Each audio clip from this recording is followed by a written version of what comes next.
Hello, everyone, and thank you for joining me for another week of the podcast. Today, I have got an experience from a lady called Deanna R. from the endearth.org website, and I might just get straight into it. Throughout the week of September 1, 2018, I had an uncomfortable feeling in my stomach. I took antacids, laxatives, baking soda and water, and it got continually worse. I was bloated and not well. Towards the end of the week, I could only lay on my right side to sleep. On the night of September the 7th, I was finding it hard to breathe and spent the night sleeping while standing up and leaning over the kitchen counter. I found it more and more difficult to breathe and asked my husband to take me to the emergency room. My son is a paramedic in our city, and I thought I had a bowel blockage and didn't want to cause a medic unit to come to our house for something like that. As we went to the hospital, I became greatly distressed with my breathing and was gasping for air. I was very afraid. We went to the hospital. I couldn't get out of the car and had run out of air in my lungs. The hospital staff ran to the car, put me in a wheelchair, and brought me straight into an emergency room. I couldn't catch my breath because I couldn't get air into my lungs. I started to panic. As I was on the gurney, about 6 or 7 nurses, doctors, and the medical technicians were all around me. They started to undress me and attach IVs to my body. Then I was gone. In less than a blink of an eye, I was in the emergency room. I found myself immediately in a room that was made of stone walls. Closest I can describe this is a great hall in a medieval castle. There were long wooden tables in the middle of the room. On the table were 3 white plates, one on either side of the table and one at the end of the table. The settings were completed by eating utensils and goblets. There was no food on the table. The table was lit with scones burning from the walls. I came face to face with our Lord, Jesus Christ, sitting at the head of the table and facing me. He didn't say a word. As I looked at him, I realized I could perfectly see every hair on his beard and head. He was wearing a plain white robe. He looked just like the picture of my grandmother, the picture my grandmother had hung up in her home when I was growing up. Jesus had dark hair, a beard, and kind eyes. Once I realized I could see perfectly, I took a big breath and realized I could breathe wonderfully too. I felt no pain either. I looked over Jesus' left shoulder to a door. The door looked like a wooden swinging door at a restaurant. Coming through the door was my father, my sweet dad, who had died many years before at the age of 57 from a massive heart attack in his sleep. He looked so amazing. He was beautiful, glowing, happy, and restored to good health.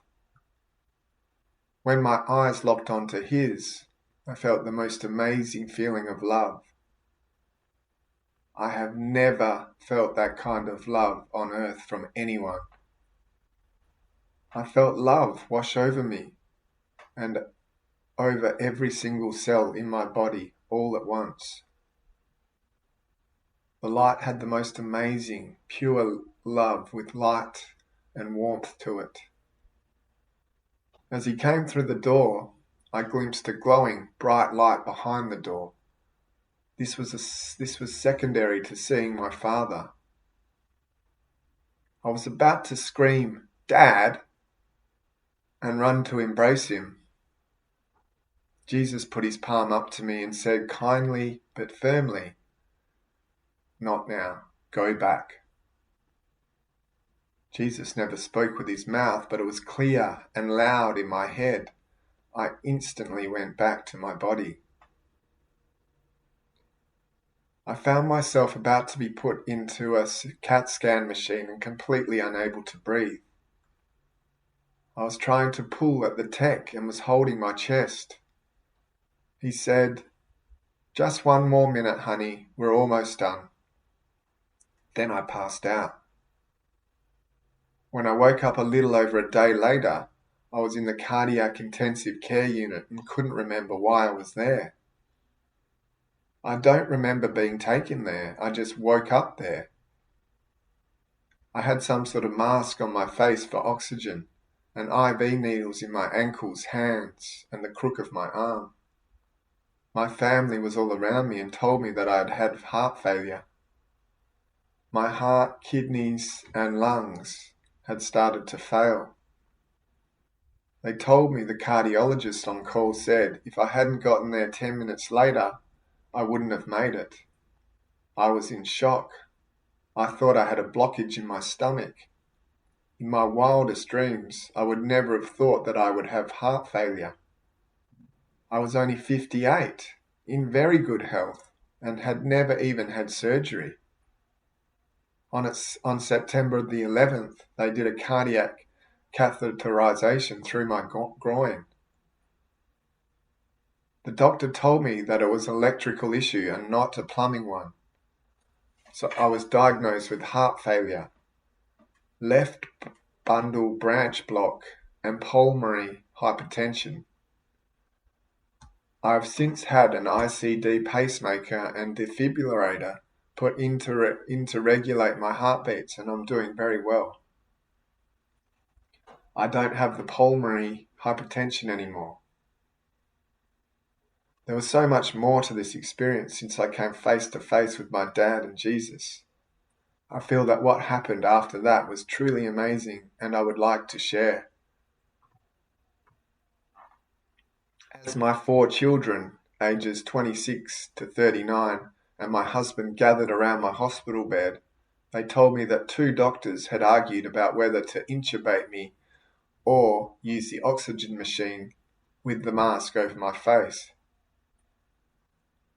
The doctor that didn't want to intubate me in the emergency room won the argument. He later told me it was because once you're intubated one time, if you ever have to be intubated again, that your lungs get very weak. I was very grateful that he had been able to get me back with oxygen and loads of diuretics. They flushed about 15 pounds of fluid from around my hearts, lungs, kidneys, so that I could function again. While my family was gathered around my bed, crying and scared, I felt the most unusual peace that had enveloped me for about 8 months after the experience. This was something I'd never felt before in my life. I felt calmness all through my mind and body. I had been a smoker and had no desire to smoke. It was like I had never been a smoker. The nurse asked me if I wanted a nicotine patch, and I said, "No thanks, I don't need one." The kids went on and on about how afraid they were for me, and I kept telling them I was fine, I would be fine. I didn't tell them Jesus had sent me back because I was still in shock over the whole experience. I absolutely knew in my heart and brain that I would be fine. But the strangest thing was, as they were gathered around my bed over the 3 days that I was in the intensive care unit, there was another guest in the room. A man had come in, dressed in jeans, biker boots, and a t-shirt. He was around my age, close to 60. He brought a stepladder through the door and moved it to the wall. Then he stood up on it and began writing sentences across the wall with a pencil. He would write a little bit, stop, think about what he wrote, and he would then continue writing. This went on for 3 days. I couldn't see what he was writing, but I felt what he was writing. He was preparing to die and as writing down every decision that he had ever made in his life. He was analysing them to determine if he had made the right decision, since he didn't think he was worthy of going to heaven. On the third day, he nodded his head. He was satisfied with all of the life decisions he had made. He smiled, took the ladder, and walked through the door. As he walked through, I noticed the room that mine connected to wasn't used as a hospital room with a bed. It had tables and chairs in it. I couldn't understand why doctors, nurses, my family, or the cleaning people didn't pay any attention to this man. I saw his face clearly as well as his clothes. He was just another person in my room. Everyone kept asking me why I was staring at the wall and I couldn't answer them. 4 days later, before I left the room, I asked the nurses why they didn't use the room attached to mine as a hospital room. She looked at me oddly and said that they used that as a break room and that it had been a regular hospital room. My son asked me how I could have known that. I told him about the man in that room who was writing on the wall. I told him that when the man opened the door to that room, I was able to see in. My son got very upset with me and told me that I couldn't talk about it anymore. He thought I had had intensive care unit psychosis. He told me to keep my mouth shut or they may put me into a psych ward. I took his advice and was later sent home. I read our local newspaper obituaries every day. When I went home, I looked online at the obituaries. I saw the man that was in my room and he was in the obituaries with his picture. It said he was a biker and had died in our other hospital, in another area of the hospital from a motorcycle accident. He died on the third day I was in the ICU. I was absolutely stunned. I've felt a strong connection to the other side since I had my NDE. And like I have one foot in heaven and one here on earth, I don't get rattled much by it anymore, and I don't tolerate people that waste my time with foolishness. I don't know why I was sent back by Jesus. I certainly haven't contributed much since my hospital stay. After my heart attack, and for a few months after, I had very bad memory issues. I would go to start a sentence with someone and couldn't find the words to say. I was so upset by this and asked the cardiologist what was wrong. He said that I had lost oxygen and my blood to my brain when I was unable to breathe. He said that's what caused the memory loss and I should start to regain my memory. It took about 3 months, but I finally got my memory back. That said, the only memory I retained, crystal clear, was my trip to see Jesus and my dad and the man in the hospital room. I've wondered over the past few years why I didn't have a classic NDE with a tunnel, field of flowers, a bright light, etc. After 4 years, I've come to realize that as someone of Italian descent, everything revolves around the table and food. We break bread, we talk, we laugh, we cry around the table. As for Jesus putting his palm up to me, like giving me the hand, he knew that was something I'd understand. I'd used the hand to let my kids know I'd had enough. As for telling me, not now, go back, he knew I'd argue to stay, especially when I saw my father.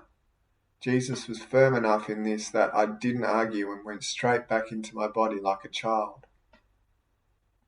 Since this experience, I've had extremely vivid dreams that consisted of very detailed conversations with my deceased father, grandmother, and yet to be born grandson.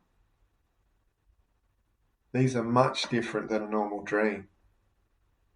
I've received important information and have not forgotten these conversations as I would if it were a regular dream. I spent the past 4.5 years since this experience pondering it over from every angle. I was happy that I had the experience and anxious that I wasn't accepted into heaven. I still worry if this means that I won't be able to join my Father and Jesus in heaven when my final days on earth come.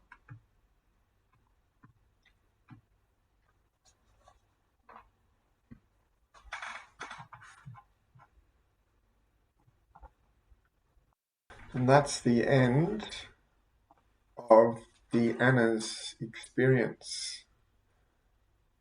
Now, that experience, as you just heard, isn't one of those ones where, like she said, she didn't get to go into a tunnel. She didn't get to experience this loving dimension that a lot of people do. She didn't have a life review, anything like that. But, you don't have to have all those things to have a near-death experience.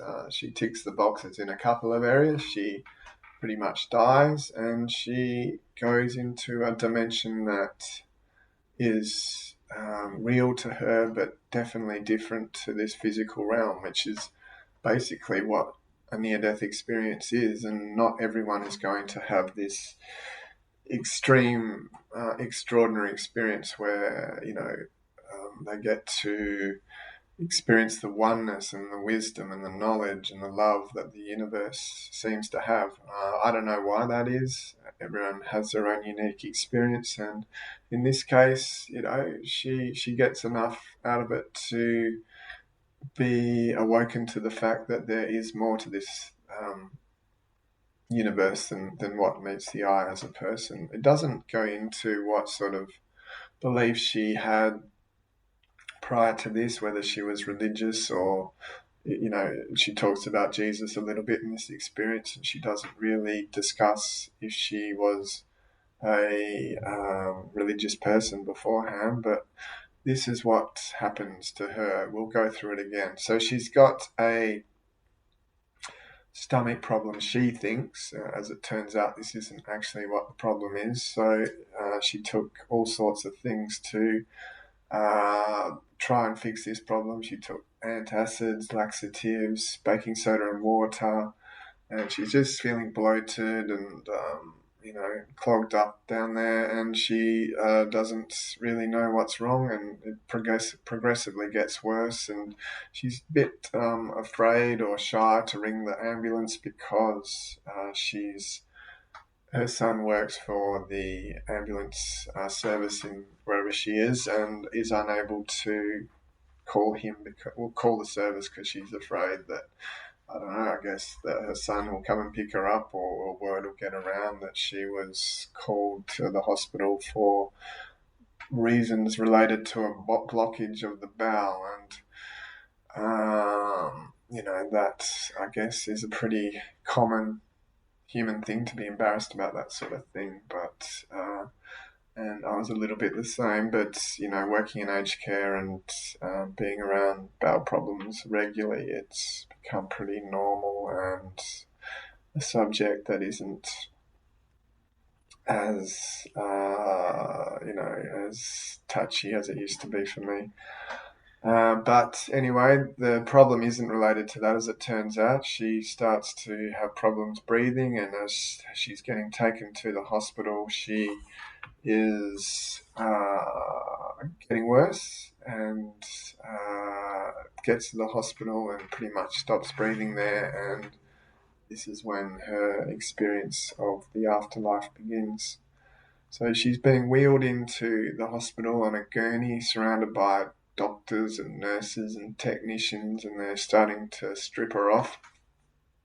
And it's at that moment she crosses over, and she doesn't go through a tunnel or anything like that. She just wakes up in this, or crosses over, or re-emerges, however you want to describe it, into this new setting. It looks to her like it's a medieval castle. There's those old-fashioned glasses and long tables and stone walls, and she's definitely feels a bit like she's gone back in time. And the next thing she knows, there's a few people sitting at this table, and she instantly notices that Jesus Christ is at this table.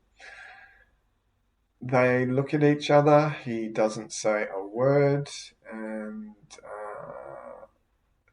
she describes a little bit what he looks like. She says he looks like a picture of him that her grandma had on the wall, and he looks exactly the same. So, you know, these experiences where people get to see and interact with Jesus and they come back and describe what he looks like, it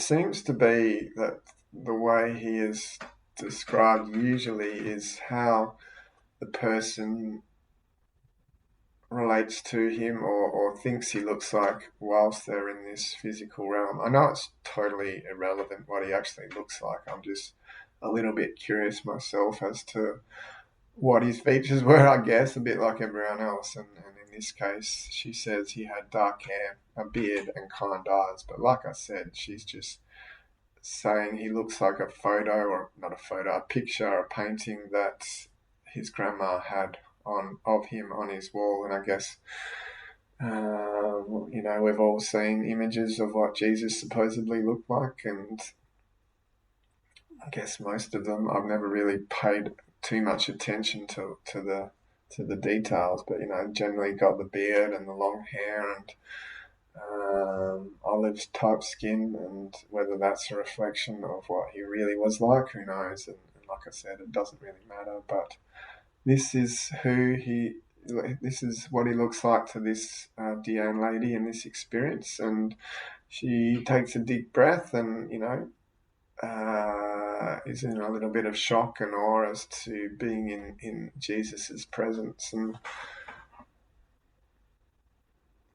then behind Jesus's shoulder, she sees that there's a door.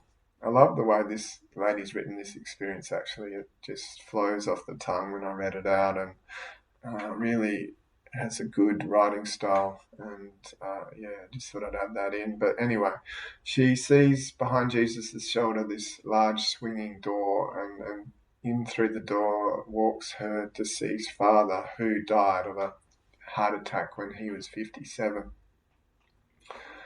And you know, when people appear to someone having a near-death experience and this person has passed away, like a grandmother or someone like that, sometimes they come back and they're in the form of someone like a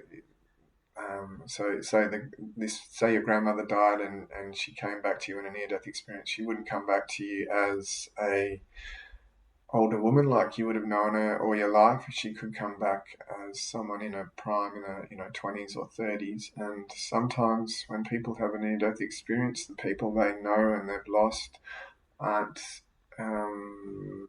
manifested in a way that they are totally familiar with, that they recognize them from this lifetime. They come back looking younger and healthier. And in this case, it's her father who died at 57 of a heart attack. It doesn't mention what he looked like age-wise. She just said he looked absolutely incredible, glowing, in good health. But yeah, like I said, it doesn't mention age. It just says he looks fantastic.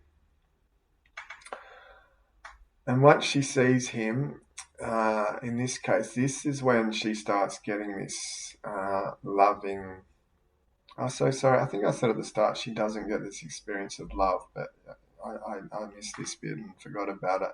She does actually. She when she gets into the presence of her father, this is when she gets that love feeling that the light can bring sometimes. And she describes it as a kind of love on earth you don't ever experience. It just washed over every single cell of the body all at once, and it was full of warmth and light, and doesn't really say where she thinks this is coming from, whether it's just the warmth, and her vibration naturally vibrates a little bit more when she sees her deceased father, or if this is some sort of external force giving her a feeling of feeling loved from from a light or a godlike figure. It doesn't really go into exact detail, but you got to remember she's in the presence of Jesus, and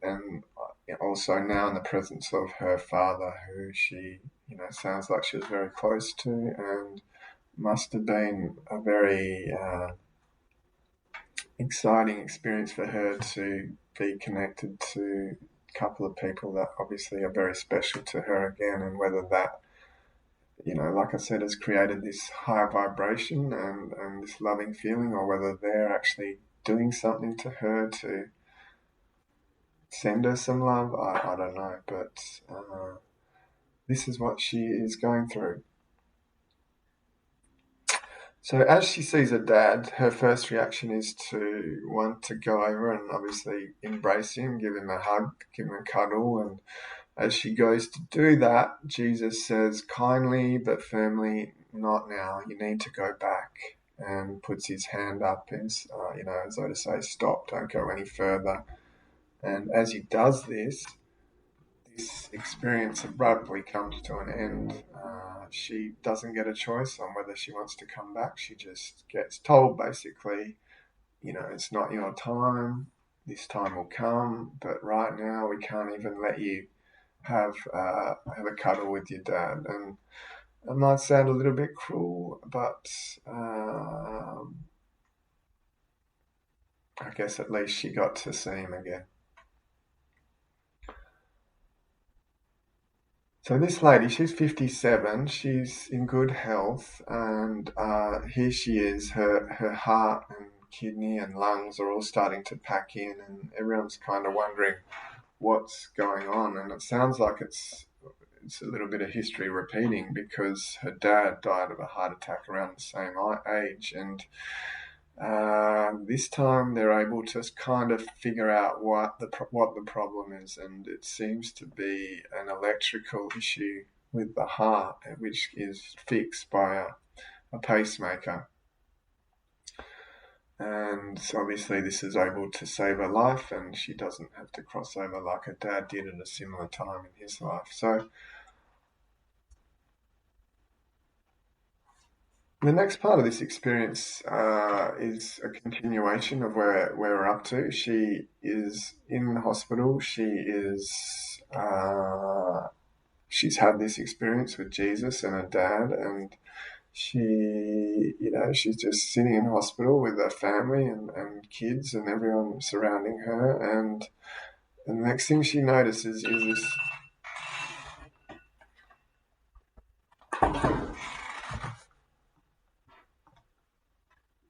Sorry about that. That was just my mobile phone alarm reminding me that the chips I had in the oven were ready. So, yeah, this next part of the experience is a little bit strange, because it's not strange. It's just, well, it is strange and it isn't strange. It's just a way I've never heard. I've never really heard this type of thing happen in a near-death experience before. And I guess she's not really near death at the moment. You got to remember she's conscious, she's breathing, she's alert, her family's with her, she's got, she's fully got her senses in this physical realm. Yet she can see this guy come in and walk into her room, and he starts writing on the walls. And this is where it gets a little bit even more interesting. What he is writing about is his every decision he's ever made in his life, and then he's analysing whether he made the right decision or not. So this is strange, because it's like she's not having a life review, but she's able to watch this other man do his own personal life review, which I've never heard of before, but it gets her attention, that's for sure. And it doesn't go into detail what exactly the decisions he made were like, and it just says that he's in deep analysis of what the decisions he made, and whether they were the right or the wrong ones. And in the end, she says that he's happy, he's smiling, he's satisfied with all the life decisions he's made. And he gets up, takes his ladder, and walks back through the door. And as he walks through, she sees that this room next to his isn't actually a hospital room with a sick person in it. It's actually a room for the staff. It's their tea break room. It's being converted. And later on in the experience, she says to one of the nurses, and how come that room next to me isn't actually a normal patient room, and why is it a tea room? And the nurse is surprised, and because the door's normally locked, and those people usually walk in and out of there, and she's surprised that this lady actually knows that it is a tea room. But yeah, and I guess that's a little bit of proof for her, as she can see a little bit more of what's going on in her surroundings, more than what is normal anyway. She even mentions this to her son, who says, the son says to her, don't go talking about this anymore because people might think you're a little bit crazy. So this is what sometimes happens when people get exposed to this other dimension. They can be called out of their mind, and it isn't really accepted in present day society that spiritual things can happen, at least not on a mainstream large scale anyway, that spiritual things happen, and it can make us look a little bit not normal, which, the automatic reaction for doctors in today's world anyway is to think, you've got some mental health issues. And I don't know if that's changing. I want to, perhaps try and study this a bit myself one day, because obviously I've got some insight into what that's like from a personal level. I know what's happening to me is a spiritual awakening type event, and it's not related to how functional my brain is, because I know my brain is working fine. I'm getting good marks. I'm improving as a person. My brain is going better. So for those of you who don't know, I just I can hear other beings, and I am able to communicate with them on a telepathic level. I know how crazy that sounds, but it's not.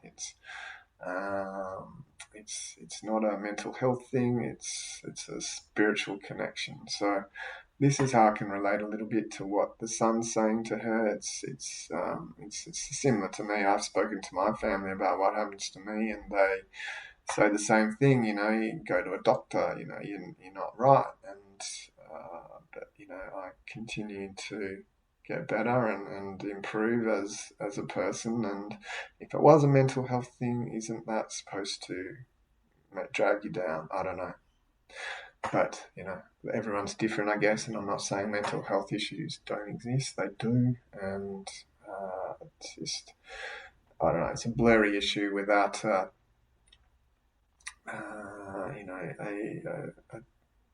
direct interpretation. Everyone's going to be different depending on their circumstances, just like these near-death experiences. Everyone has a different one. And in this case, she is, thinking, probably questioning herself a little bit too. Am I crazy? Did I just see this guy writing his life decisions all over the wall? Like, what was that about?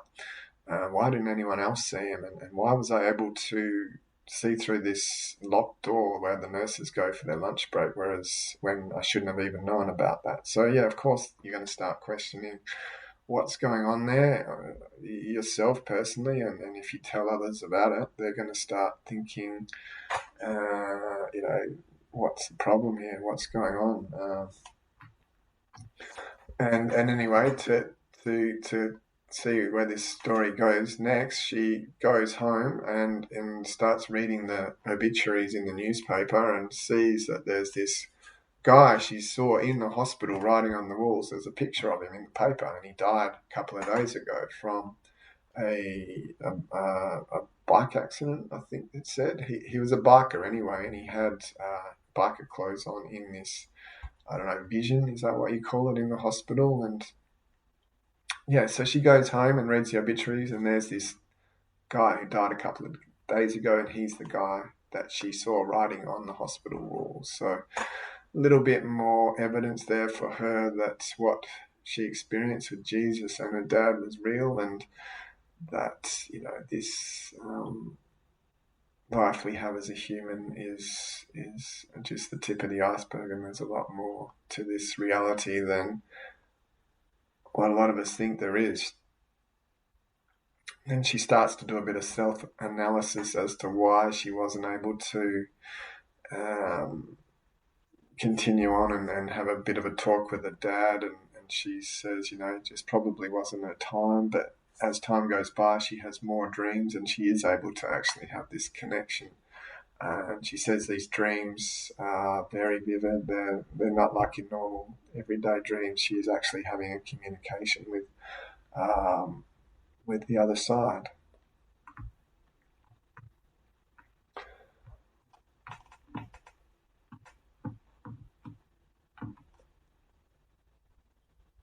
So I'm just reading some questions and answers towards the end, like these experiences have. There's a bit of a Q&A, and the question is, what life changes occurred in your life after your experience?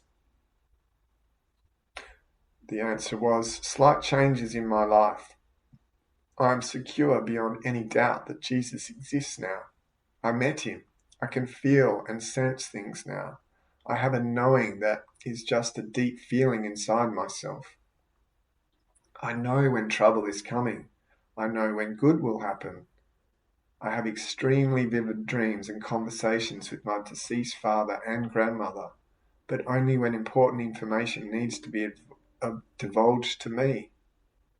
A conversation I had with my father in a dream told me that I didn't need to worry about the unborn as of yet grandson, that he was there with him until the day the baby was born. Nothing to portend the world's future, only things concerning our family. I'm a mother of 4, and my whole life has been devoted to all my family members, and I think that's why I'm getting this help. So yeah, I forgot to mention that. She actually is also communicating in these incredibly vivid dreams to the soul of her unborn grandson, which, is just takes this experience and what's happening to her on another level. And I wish we could have a bit of a insight as to what these conversations are like. I'd like to get a bit more information as to, how this whole being born into this world works. Like, how long do you have to wait to get your chance to come here? I know the other dimension is timeless, but wouldn't it be great to be able to talk to someone who is about to come to Earth and get an insight into life, what life is like for them, and what sort of world they are experiencing before they come here, and what's the process of choosing, what do they talk about, what do they think about before they actually choose the body they're coming into, and ask them questions like, what do they expect to get out of their life? Do they know what their life is going to be like? Do they know how they're going to die? Do they know, do they have a plan for what is to come? Is their plan always going to happen? Can the life that they think they're going to live go totally off rail, or is it always certain points in the life that are going to be achieved one way or another? Or does a soul about to come to Earth know whether or not, just so many questions there, and I'd love to be able to have this skill myself. Then another question here is, how accurately do you remember this experience in comparison to other life events that occurred around the time of the experience? And she answers, I remember the experience more accurately than other life events that occurred around the time of the experience. I remember very little of my 1 week in hospital. I was so out of it. I took a while to be able to breathe well again, and I had a real problem thinking. I just couldn't follow conversations and have them make sense, and I couldn't remember my words. They said I didn't have enough oxygen to my blood in my brain. The whole week was a blur that I was in hospital, and to this day I only remember small snippets of conversations with my children and a few doctors. However, the NDE is burned into my memory, absolutely as clear as could be. Everything I saw, the sound of Jesus' voice in my head when he spoke telepathically, the exact placement of the plates and silverware on the table, the light from the sorry, I don't know how to pronounce this word, scone or sconce, reflecting off the goblets in the table, the texture and colour of my father's face and Jesus's, even though I stood about 8 feet from them and I didn't normally have very good vision. This is all etched in my memory, my heart and my soul forever. I can't stress how crystal clear the NDE was compared to my memory of the week-long stay in hospital. So that's a good example of how these experiences are more real to some people than, in fact, a lot of people, than just everyday life. It's a very, very significant thing for someone to go through it. It feels more real than this reality. And in this case, she's, just had some major surgery. She's struggling in hospital. It's all a bit of a blur what's going on in the physical realm, but she is able to remember this near-death experience like it's happened yesterday, and she's just amazed by it.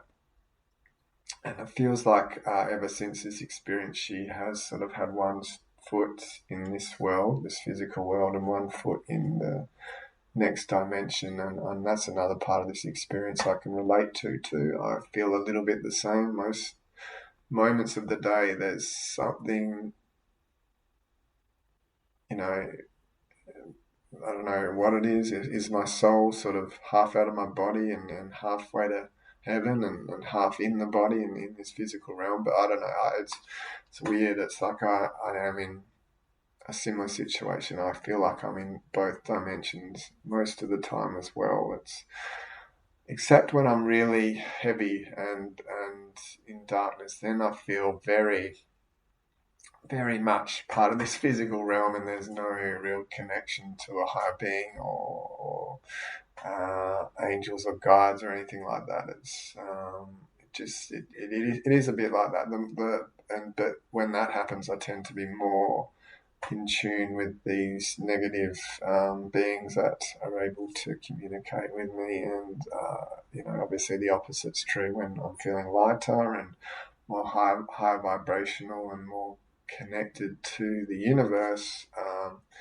Although these good inverted comma beings don't communicate me with words like the negative ones do, I feel a communication happening, just without words, more in experience. I guess it's sort of like that inner knowing that a lot of people talk about, but it's a magical thing, and it goes beyond knowing, as knowing is defined in human terms. It's a being, it's a connectedness, but it's also a communication at the same time.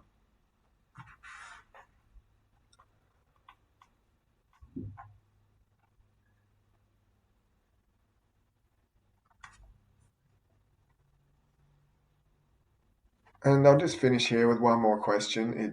Is there anything else that you would like to add about your experience? She says, I feel that I would like to see a counsellor about this experience to help me sort it out, because it is such an emotional experience as well as physical. I tried to talk to my priest and told him about it, but he brushed it off and didn't ask me questions, just sort of let me talk about it. I was afraid to tell my doctor because I didn't want him to put it on my medical record that I was a lunatic. I would just like to talk to someone like a therapist, but I would want to speak to one that is specialised in this sort of field. Not because it had any bad effects on me, but because it is so much bigger than I am, and I'm still processing it. Yeah, so that just sums up what I was touched on earlier, that talking about this stuff, the near-death experience stuff, can, be scary for people, because in this case, she spoke to a priest who brushed it off. She doesn't want to talk to a doctor because she's scared of being labelled psychotic. She just wants to find someone who she can communicate about what has happened to her, and I can relate to this too. It's difficult because you know what's happening to you is real. You know what you've seen and what you've heard and what you've experienced, but there's no real, you know, um, gateways or paths to take for someone to actually understand you. In not you know, like when my spiritual awakening happened, I was trying everyone. I was trying similar to this. I was trying religious figures. I was trying family. I was trying doctors, and no one really understood what was going on because it was,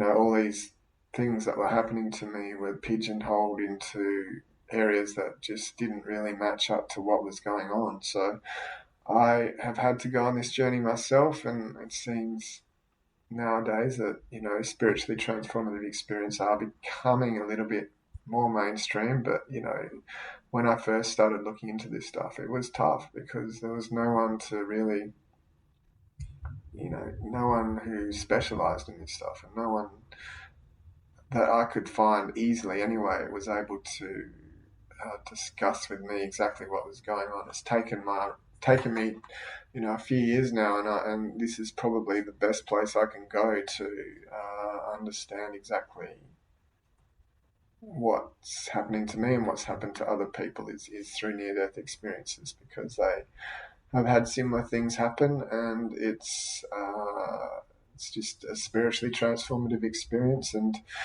that is how I figure it to be. What has happened to me and what's happened to this lady, it's all under that banner of having a little taste of what's in the next dimension, and that can leave you a little bit confused and looking for more answers. And I continue to do that, and hopefully you can continue to learn whatever you need to learn out of this topic, and stay with me on my journey, and hopefully we can learn and grow together. But let's take a minute to reflect.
So whatever this next dimension is, whatever it has in store for us, however you want to define it, it's going to be tricky, because we are all physical beings and we try to put words and labels into what we're seeing and experiencing, but this other dimension is beyond words, and you don't even have to talk to communicate there. It's everything is done differently to what we're used to. And I thought today I'd just read a little bit about what Eckhart Tolle thinks about this, his thoughts on how we talk about this next dimension, and label it in a sort of way. But here we go. I'll see if you can get something out of this little paragraph. Unconscious people, and many remain unconscious, trapped in their egos throughout their lives will quickly tell you who they are. Their name, their occupation, their personal history, the shape or state of their body, and whatever else they identify with. Others may appear to be more evolved because they think of themselves as an immortal soul or divine spirit.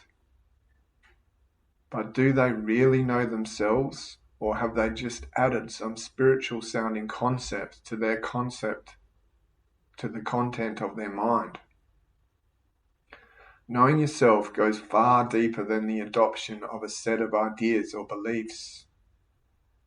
Spiritual ideas and beliefs may at best be helpful pointers, but in themselves they rarely have the power to dislodge the more firmly established core concepts of who you think you are, which is part of the conditioning of the human mind. Knowing yourself deeply has nothing to do with whatever ideas are floating around in your mind. Knowing yourself is to be rooted in being, instead of lost in your mind. So what that is saying to me anyway is the mind can never really, it can't understand what we are at our essence, and although these near-death experiences try very hard to give us an idea of what it is like, it's like I just said, it's the human mind trying to explain something that is inexplicable. It's beyond the concept of the human mind, because the human mind's never really, or mine hasn't anyway, experienced it. So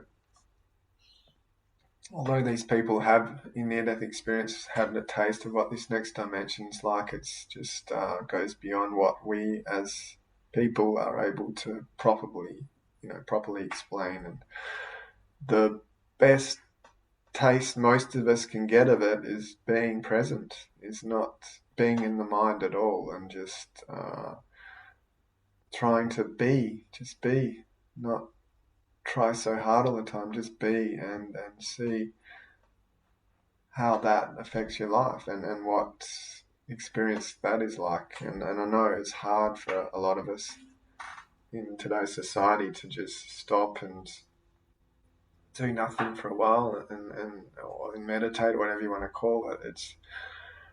It is a good skill to have, and I don't put enough time into meditation, but yeah, I just try to use 30 seconds here and there just to try to get out of the mind a little bit, and when I do that, I get a different sense again of what this reality we are experiencing is like, because it's not being filtered through what the mind says it's like. It just is, and you get a different feel for this place again. So yeah, I'll leave you there. Thank you for listening. Hope you have another good week, and if you feel the urge to contact me, my email is podafterlife@gmail.com. That's right, podafterlife@gmail.com. I love you all. Take care. Talk soon.